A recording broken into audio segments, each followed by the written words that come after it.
Somebody just rose from the dead. Somebody just got up and walked out of a tomb.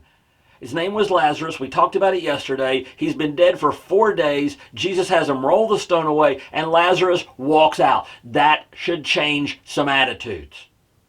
That should change how people live. If you're there and you saw it, or you knew that Lazarus was dead, and then you see that he's now up walking around and doing just fine, thank you very much, that should change how you live.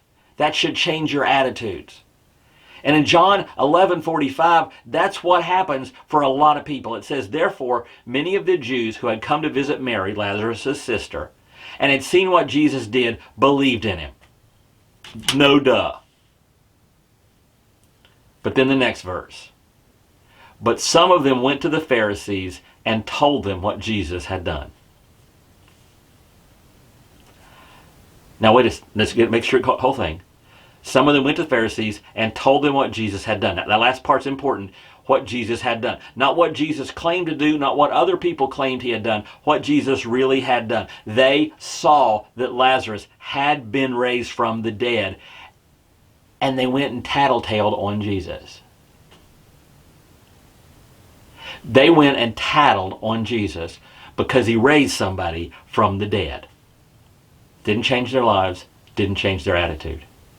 There was enough for them to believe, but not enough for them to change the way they acted.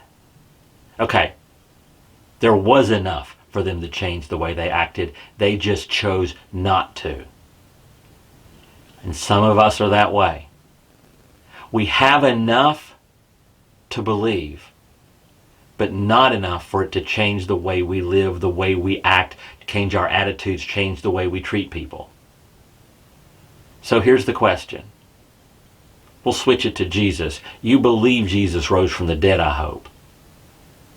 Is it changing not just what you believe, but is it strong enough that you're letting it change the way that you act? And that's today's Jumpstart.